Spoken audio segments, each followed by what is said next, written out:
All right, one of the most powerful movements in the human body is hip extension. We're going to isolate that with the hip hinge. This is an important motion for us in our lower back health in day-to-day movement.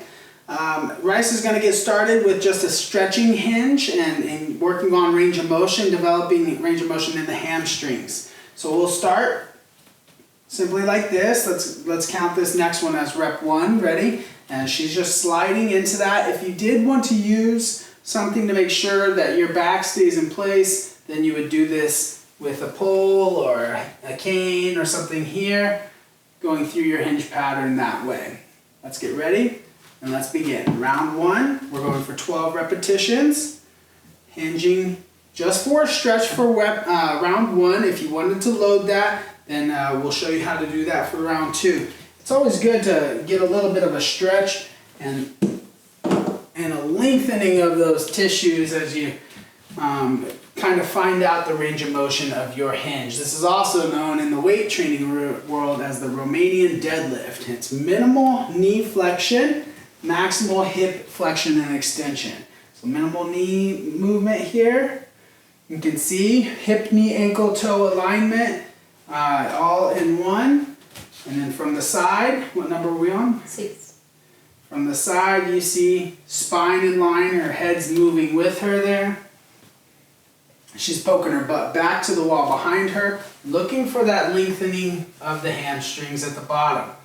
It's hard to disassociate the shoulders and the arms, but you got to kind of think of them as just hanging there like meat hooks. They're holding on to what that resistance is going to be here on round 2. How many do we have left? 2. Last couple. Make sure you get good stretches in every one of these. If you lengthen those hamstrings 15 times, I bet you start to feel that the next day a little bit too. Good. We'll take 30 seconds in between, and then I'm going to have her load up with the band. Our band's back here. We're going to use this band with double straps. It's a smaller band and she's pretty strong. You're pretty strong too, stronger than you might think, because that's your most powerful motion, hip extension. If you were to load up with one strap, you'd have to really choke down to get started. Rice is going to be loading with the 2 straps. It gives her a nice handle. Go ahead and get ready. She's staying about hip width apart in her stance. Face me. Yeah, there you go, perfect. She's got to make sure she has that band evened out, which is always kind of the struggle with the bands, is just getting set up in the right spot. It's okay there, that's perfect. Good, starting from the top, let's begin. Round 2, resisted hinges now. Very good, I'm going to step behind her so I can get a good view of what you all are seeing, which is that the hips shift back behind her as she loads into flexion, and they drive forward to the front of her as she stands up tall into that postural position. She's poking her butt up toward the wall, not sinking it down. So minimize that knee flexion a little bit, keep your hips higher, and your chest coming down a bit more. Hips stay up, chest sinks, there we go, good job.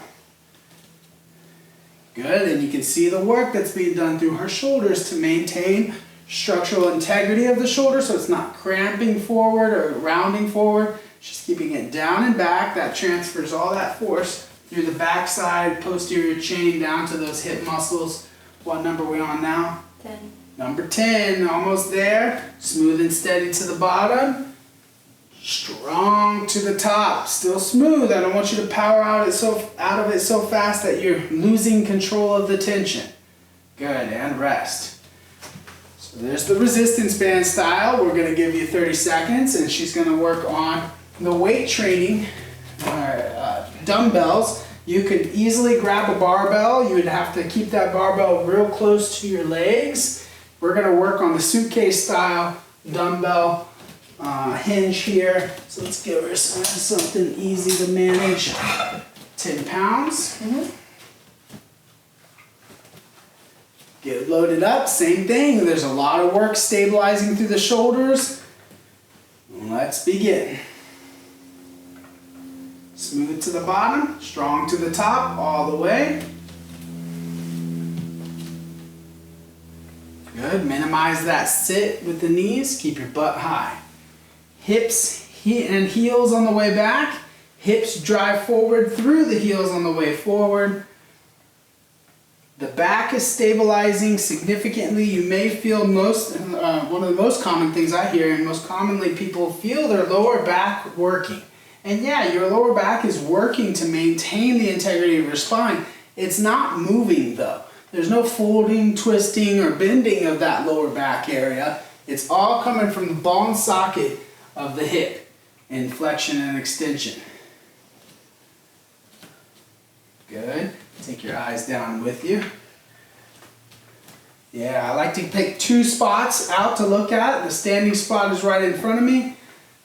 The hinged spot is down depending on where my flexibility for my hamstrings are. Probably toward the last round or reps of the round here. Smooth down, strong to the top. What number are we on? 12? 12. Yeah, I figure. Great job.